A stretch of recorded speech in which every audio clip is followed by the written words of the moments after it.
नमस्कार, गुलमोहर किचनमध्ये आपलं स्वागत आहे। तर आज थंडी स्पेशल लाडू बनवलेले आहेत। अगदी मुलांना सर्दी, खोकला, ताप काही झालं तरी पण या लाडूपासून संरक्षण मिळतं।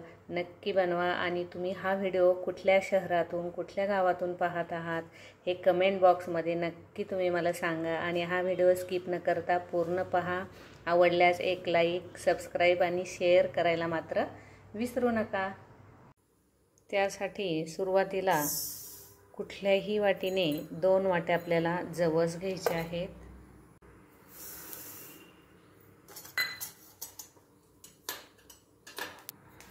आणि छान असे खमंग भाजून घ्यायचे आहे। याला कच्चे ठेवायचे नाहीत। आपण तीळ जसे भाजतो असे चटचट वाजायला लागले आणि थोडंसं खाऊन पाहायचं की असे छान खमंग लागले की लगेच आपल्याला हे काढून घ्यायचे आहे। याला जर तुम्ही असंच कच्चे जर ठेवलं ना तर त्याची चव ही बिघडू शकते। त्याच्यामुळे हे खमंग असे भाजून घ्यायचे आहेत।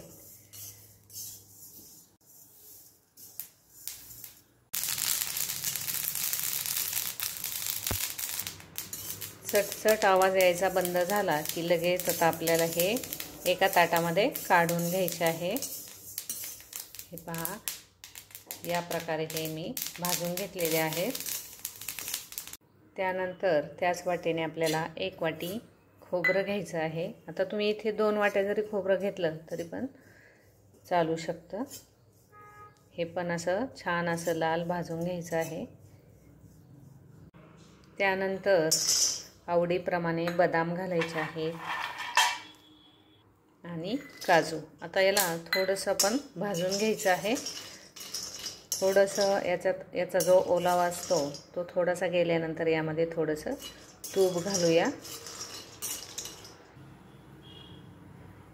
अगदी थोडंसं घालायचं आहे आणि छान असे हे मंद गॅसवर टम्म फुगेपर्यंत आपल्याला हे परतून घ्यायचे आहे तुपामध्ये। म्हणजे छान अशी याची चव लागते खाताना लाडू। हे थोडेसे परतत आले की त्यामध्ये आवडीप्रमाणे काळे मनुके घालायचे आहे। तेही यासोबत असे परतवून घ्यायचे आहेत। हे पहा, याप्रमाणे हे मी आता परतवून घेतलेले आहे। आता हे बाजूला एका ताटामध्ये काढून घ्यायचे आहे। गॅस हा आता बंद करायचा आहे। आता इथे हे थंड झालेलं आहे। आपल्याला हे आता बारीक असं वाटून घ्यायचं आहे।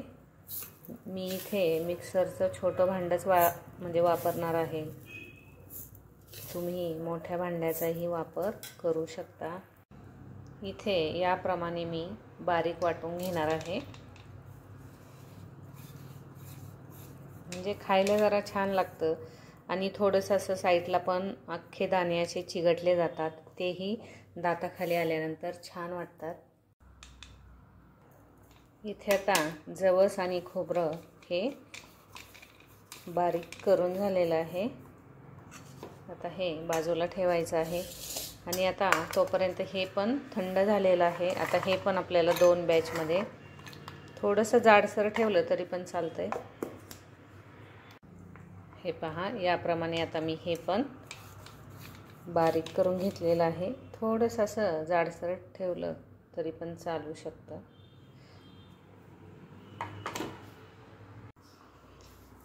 थंडीचे ना हे लाडू खूप छान असतात खायला। म्हणजे खूप पौष्टिक असतात। मुलं सकाळच्या वेळेस शाळेमध्ये जातात त्यावेळेस खूप थंडी असते।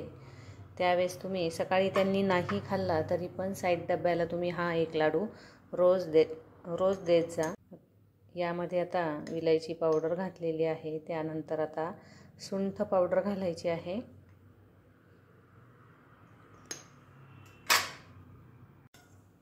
आणि आता हे व्यवस्थित असं मिक्स करून घ्यायचं आहे। काय होतं, थंडीमध्ये केस पण खूप गळतात। तुम्ही जर हा एक लाडू रोज खाल्ला ना तर केस गळतीसुद्धा कमी होईल आणि तुमचे हाडंही मजबूत राहतील। आणि मुलांना शाळेत जर एक एक लाडू रोज तुम्ही हा दिला तर थंडीपासून, सर्दी, खोकलापासून सुद्धा संरक्षण होऊ शकतं. नक्की ही रेसिपी ट्राय करा. तुम्हीही खा, घरच्यांनाही खाऊ घाला आणि मुलांनाही डब्यामध्ये द्या. खूप छान अशी ही रेसिपी आहे. त्यामध्ये तुम्ही आवडीनुसार कुठलेही ड्रायफ्रूट्स वापरू शकता. त्याच्यामुळे मुलांना समजणार पण नाही की हे कशाचे लाडू आहेत. ते खूप आवडीने असे हे लाडू ते खातील. आता हे मिक्स करून झालेलं आहे. आता इथे मी 2 वाट्या जवस घेतलेलं होतं, त्यामुळे 1 वाटी मी काळा गूळ घेणार आहे. तर तुमच्या आवडीनुसार तुम्ही इथे गुळाचा किंवा साखरेचा वापर करू शकता, पण गुळाचे हे लाडू खूप छान लागतात, त्याच्यामुळे तुम्ही इथे गुळच वापरा. आणि गूळ तुम्ही इथे 1.5 वाटी घातला तरी पण चालू शकतं. आता मी इथे चिरून हा गूळ फक्त 1 वाटी घेणार आहे. आता कढईमध्ये हा गूळ आपल्याला घालायचा आहे आणि त्यामध्ये अगदी थोडंसं पाणी घालायचं आहे. पाणी घातल्यानंतर हे व्यवस्थित असं विरघळू द्यायचं आहे गूळ. थोडंसं पाणी व्हायला लागलं की त्यामध्ये आपल्याला 2 चमचे घट्ट तूप घालायचं आहे. आता तूप इथे तुम्ही कमी जास्त सुद्धा वापरू शकता. हे लाडू अगदी सहज बांधले जातात, अजिबात बिघडत नाही. आणि थोडंसं पाणी का घातलं, कारण काय नुसतं जर तुपामध्ये तुम्ही जर गूळ विरघळून घेतला तर लाडू हे थोडेसे कोरडे होऊ शकतात, म्हणून थोडासा पाण्याचा वापर इथे केला तरी पण चालू शकतं. काही होत नाही, बुरा वगैरे त्याला काही येत नाही. आता गूळ हा व्यवस्थित असा विरघळून घ्यायचा आहे. आपल्याला याचा पाक करायचा नाही, फक्त गूळ हा व्यवस्थित विरघळला गेला पाहिजे.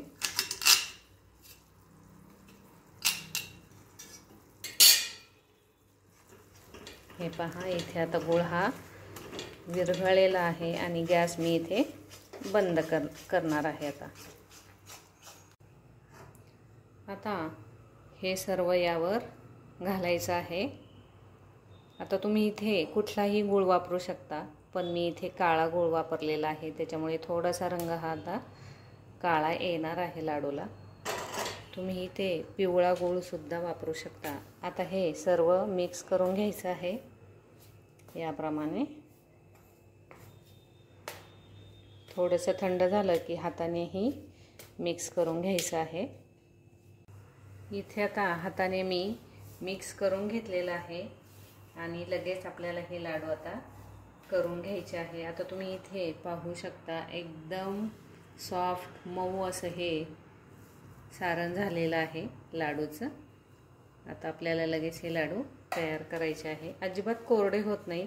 आणि तुम्हाला जर वाटत असेल तर तुम्ही इथे 1 किंवा अर्धी वाटी गव्हाचं पीठसुद्धा बेसन पिठासारखं भाजून घालू शकता, त्याने सुद्धा छान अशी याला चव येते.